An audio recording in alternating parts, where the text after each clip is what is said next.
My name is Anthony J. James, and shorthand, I'm a storyteller, actor, filmmaker. My name is Brey Noelle, and I am an actor, storyteller as well. Yeah. We're in Cannes because last year we were in Cannes with a script that we co-wrote together. And between last year and now, we have finished the film. So we're here with a finished film, looking for just more expansion, distribution, all the possibilities. And Cannes is full of them. Yeah. It's very fun. Yeah, just coming here to sell our movie. We came out to Cannes for the first time because it entered my brain. We should go to Cannes. Yeah, so And you were like, yeah. Let's talk about it. December 17th, and I know this because my grandmother's birthday is the 18th. 23, Brey texted me about asking about Cannes. She's like, have you been? She was talking about another film. Do you think it's worth going? Are you going to go? And I said, no, I think it's great, but I have no reason to go. And we talked for back and forth for a while, and she says, well, I'm going to manifest that in 6 months we're going to have a reason to go. And it's like, yeah. And I was like, yeah, sure, okay. And then I went and I was pitching another movie in Los Angeles, and the EP had actually asked me to come out to pitch at that time, and I was like, I had nothing to pitch. Like, how's this going to go? And 6 weeks later from that, then we were working on this story, and we had an opportunity soon after that to come out here to pitch, and yeah, here we are a year after that, now a finished film. So The power of an idea, though, yeah, and a vision, and then it happened. I moved to Atlanta just a few years ago, and I was asked to audition for this short film that Anthony was directing as a Russian mistress. Yeah. Very fun. Anyway, and so when I auditioned, I knew one of the people in the production that's who recommended me, and yeah, that's right. Yeah, and then you cast me, Yeah. and it was just a great little project.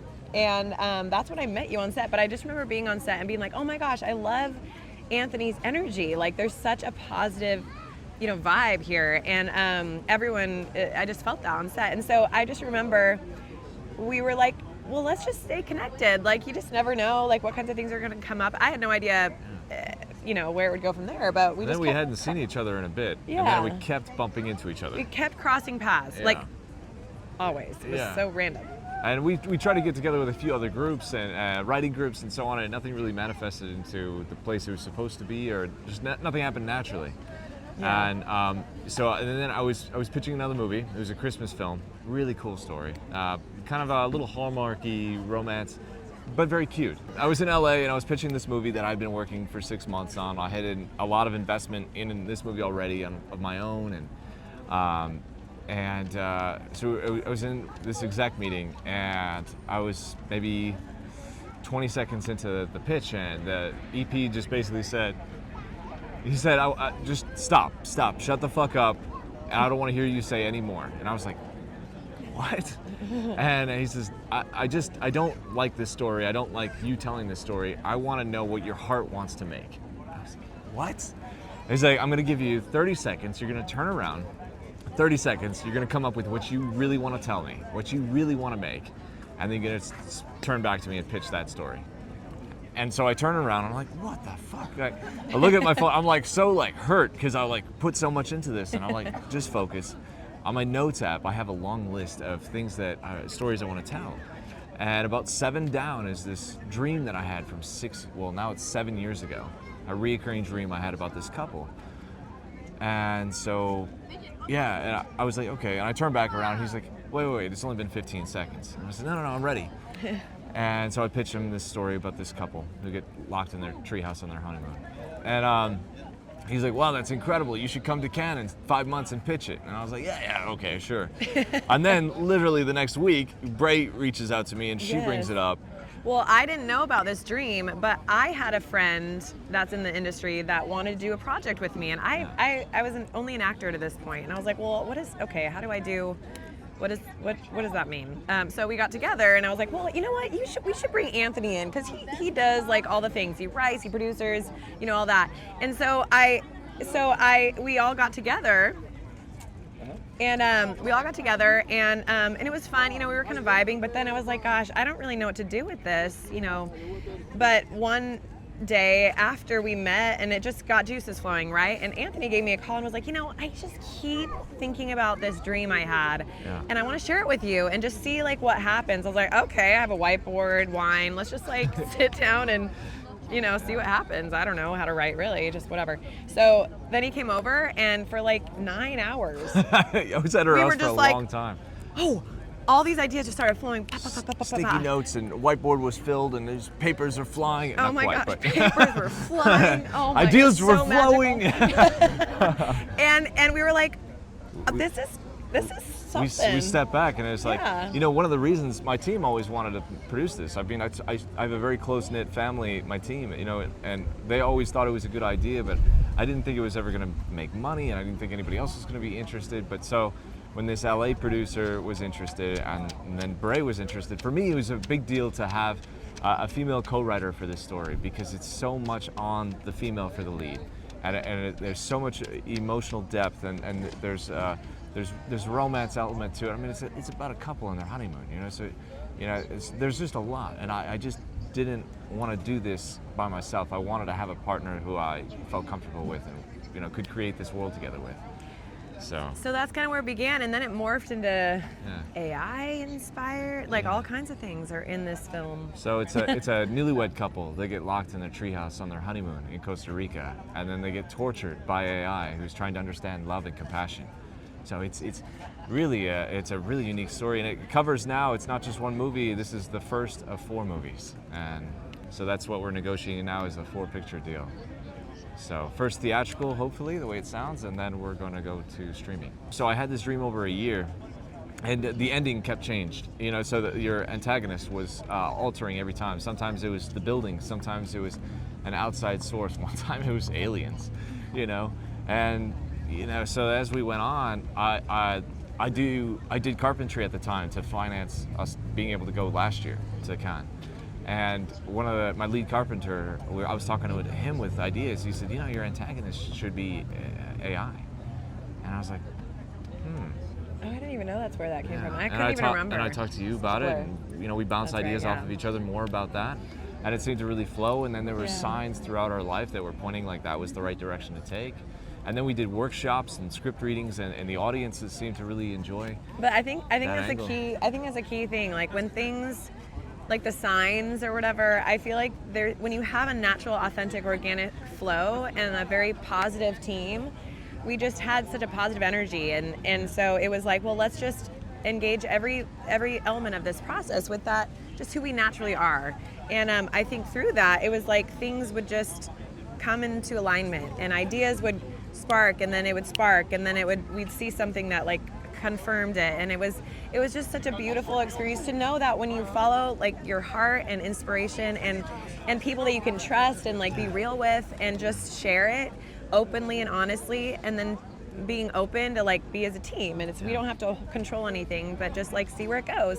That was just such a positive thing, at least for me, as like my first writing experience. The beauty of a great team with great hearts and vision together, and then here we are. It's and we want as many filmmakers to hear this story as much as possible, because it really is inspirational. Like movies and stuff don't get made. I mean, a lot of work. I mean, we spent a lot of work and a lot of time and money and all this stuff, resources. But there's so many times where things just don't go as planned, and even in our ways, I mean, we left. We had plans, but we left room for them to grow. Always be growing. That's good. And for this one, I mean, everything. Financing went very fast. I mean, we had financing within 3 days. We actually came out to Cannes with the idea that we were going to come out here for co-production and partner with a studio or something, and we had meetings about that. But by the time we came to Cannes, so it's wild. One of our last readings, we had a public reading. We opened up. We had sponsors. For this event and everything. We had like 100 people that came out, and we had offers for financing right from that. So the day before we flew out to Cannes to pitch, we had all of our financing in place. Well, we had it pitched to us, but it wasn't until we came back that we received checks. But within 3 days. That's crazy. It never happens like this. The how is always so unique, because I don't ever think there's a formula, but what I do think is the key is having heart and the right people around you that believe in you and know your heart, because I think that's where that's what's been so beautiful about this particular project is in Atlanta there's a really strong community of creators, I guess, and people are wanting people to succeed, and that's not everywhere, but we've found a lot of that around us. And with that, also just people in our life being very, some of the people that are business owners, lots of business owners and people in different industries that just believe in me or believe in him and see our heart and recognize what we want to bring to the world. And it's through that unexpected things have come from, not just like, oh, this person is like big in the film industry and has money or, whatever. It's always come from that authentic, organic connection and relationship, which is why I think Cannes is so amazing, because that's kind of what Cannes is all about. It's all about relationships. It's like you show up, you meet people, you just enjoy one another and share your heart, share what your vision is, and then it's just like things transpire. And I've learned a lot, because I think that's like the best way to operate. Yeah, absolutely. It's been so enriching, and I think that's the key, is being enriching. And we understand that this is kind of a vague answer, but the thing is everybody wants that key answer, like how do you succeed? There isn't, your puzzle pieces are not going to be the same as our puzzle pieces. Yeah. For us it was. I mean, the basic grind of it, the foundation is heart and love and passion and good nature and just letting go, doing your best and then letting go. We had a business plan. We had certain things that you have to have set up in order before you can't just take someone's money and say, I'm going to go make a movie. See ya. You do your thing. And after that, you let it go. And for us, after we let it go, we realized that there's all these people holding us up to help, like holding our hand. One hand washes the other. It helped that we had these public readings. We had workshop readings. First, if it was, I remember, it was part of a pitch. So like I have a production company, and I said, Brey, let's get this to like draft 3 where you and I feel comfortable, and we'll get a couple other actors involved, and we'll read it and then pitch my team on what our idea is. And because they had to get on board. They had to get on. Nothing without the team. Like we're only 2 people, We're like, are we just excited, or are they gonna get excited too? And then we invited a few other close friends who are just like good supporters. They're that we not really in the business, trusted. but And we did several of those at each draft, and it's funny because like draft 1 to the shooting script, which is draft 15, is pretty drastically different, especially the beginning of the movie. The first 30 pages is so dramatically different. And I think the process of that and inviting the right people in is so key, because it's like knowing that like you can have a vision and be passionate about something, but everyone else is gonna add something, because we don't see from everyone's perspective. And like we can be tunnel vision and blinded about our idea, but I think just having our hands open was like so key to receiving different kinds of feedback and what resonates, what doesn't, and then being willing to adjust, and then it just gets better and stronger. And I think one thing that I really value about you, Anthony, and his team too, because I didn't know anything about the business going in, but like learning how this process was, I think a foundational thing that I saw was just a continual openness to filling in the gaps where our weaknesses are or might be. And I think otherwise we can get blinded and just run off a cliff by accident, you know what I mean? So that was always very key, and being open to perspective that would add strength, because we don't see the whole picture. But it's also a thing too, because like this is something that's important to me, like listening to my team and listening to Brey and listening to Taylor and Michael and Ken Taylor. These are our other producers. It's important to take their thoughts in consideration. Just listening to your team, and also listening to a few outsiders you trust, but you can't take every idea. Right, this is true, yes. You have to have, at the end of the day, you have to have the greater vision for the story. And this is about more than one story. This is a continuation. And now we're talking to some people about maybe even spin-off stories and a spin-off show or 2. Who knows? But at the end of the day, you have to trust the ones who are closest to you. Yeah. And allow for ideas. Nothing is a bad idea, but maybe that puzzle piece doesn't fit this puzzle, So discernment Trusting and trust. Your intuition. Yeah, that's good. Discernment, trust. Yeah. We intentionally made this film with a micro budget. Yeah. So that means, and we all knew it. Yeah. So we also knew that meant it would be really challenging in other ways that wouldn't necessarily be challenging if we had a that was a bigger there's a bigger financial jar of coins. Yeah. If we had a bigger jar of coins, then it would be different, right? So I think I have never done that before. I know you have. He's scrappy. He knows how to do the things in the film world. I'm scrappy in life, but in the film world, I was like, okay, this is all right. I signed up for this. We don't have space. I'm exhausted. I'll tell you this. It was the most rewarding experience and the hardest for me personally. I'm the lead in this film, I guess. The emotional complexities are so extreme, which is great. It's very intense. Very intense. We had overnighters.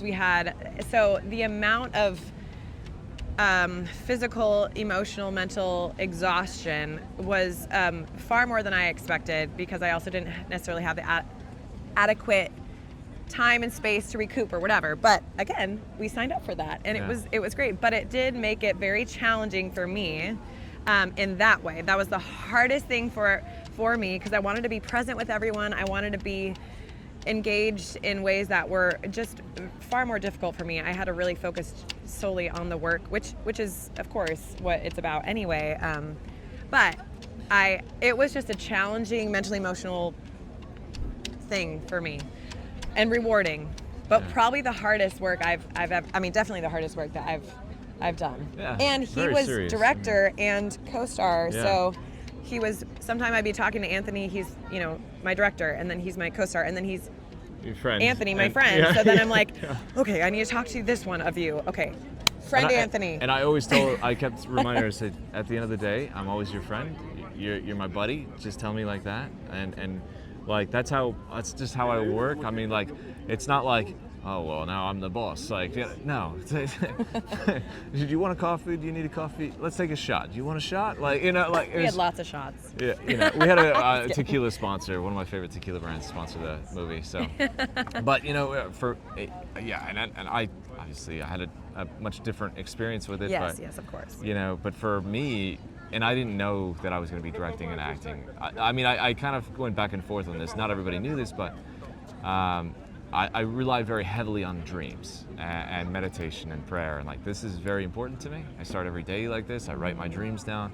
I have a whole system, and for me, I wanted to have 3 months of prep.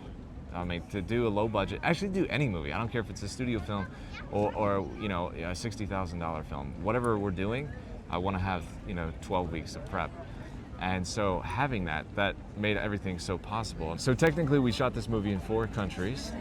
We shot the majority of the movie in Atlanta at a treehouse. We had a few additional locations. We really kept everything as minimal as possible. Yeah. There were a few other actors. We did shoot in Washington. I had a local crew shoot in Iceland and in Costa Rica, and then we shot in Paris, France as well. And everything, when you see the film, it's wild that it, and this isn't a boast on me, because it was all of us together that made this, and even powers outside of ourselves have to be witness for the. I mean, you have to give credit where credit's due. It's not all on us, but it's a really beautiful movie for the price tag that it took. And so I think the most difficult thing was logistics, and keeping emotions and exhaustion in check. Mm-hmm. Like being aware, like, okay, this is how I feel. This might not be the reality. Like, anytime something would go wrong, take a deep breath. We had a lot of great problem solvers. We were also very good at problem solving. So we had the location for prep for 7 days prior to shooting, which was amazing. But loadout, initially we had 3 days, and then it was condensed to 1 day. So to load out such a big location, Insane. We had facade walls, we had a lot of plants, lots of furniture, things that had to be shipped back, some stuff that went back to the production office. It was just insane, and we were still shooting. We still had 3 days to shoot before we had to fly out to Washington. So, it was a lot. We only had a handful of PAs, not even a whole handful, 2 or 3, yeah. But the great thing is, I think one of the most beautiful things about the shooting the whole time was the people, the heart behind everyone. Like, oh my gosh, if people Good food on set. Yeah, we had people that were like, oh, we'll do the food. We're like, great. Yeah. Like, we'll do this, and we're like, oh my gosh, we couldn't have done that without people that really wanted to be a part of something, like a local project that we're friends with, that believed in us, like whatever. But so I think if we didn't have such incredible hearted people, it could have been a shit show. Yeah, man, it was really, and we never went over 12 hours. Most days we wrapped early. I mean, it felt long because the treehouse was all glass. It was a completely glass treehouse, so it was very hot. Couldn't have the AC on only certain times of the day, obviously. But one of the things, I gotta talk about this. I was just like, To it.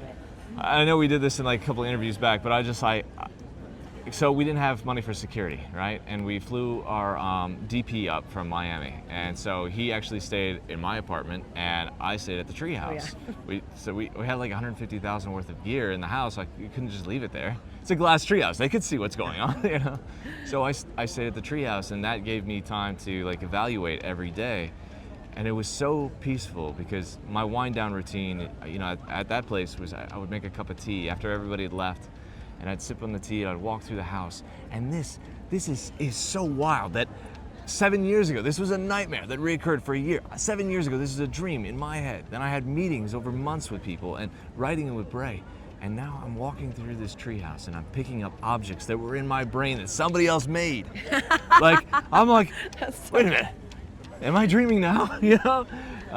So that, and I want every artist to experience this because this is such a magical, wonderful time. Like, is this real?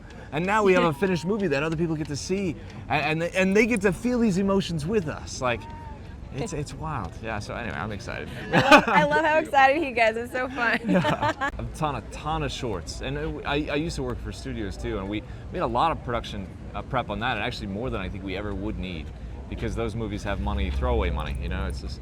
But, in doing shorts, a lot of times we would do certain things run and gun, and that means that, like, it's like, oh, we don't have our shots planned, we're going to this location, oh, we just found it an hour ago, and I tend to be a little bit more controlling. I like to have a plan because I stress out so easily, or I used to. I think that's changed quite a bit, but, it's not a specific failure or anything that led to this. It's just, especially when you're doing something on such a low budget, it's for us, we asked a lot of favors, and that takes time, and it takes time to figure out how you're going to approach certain people.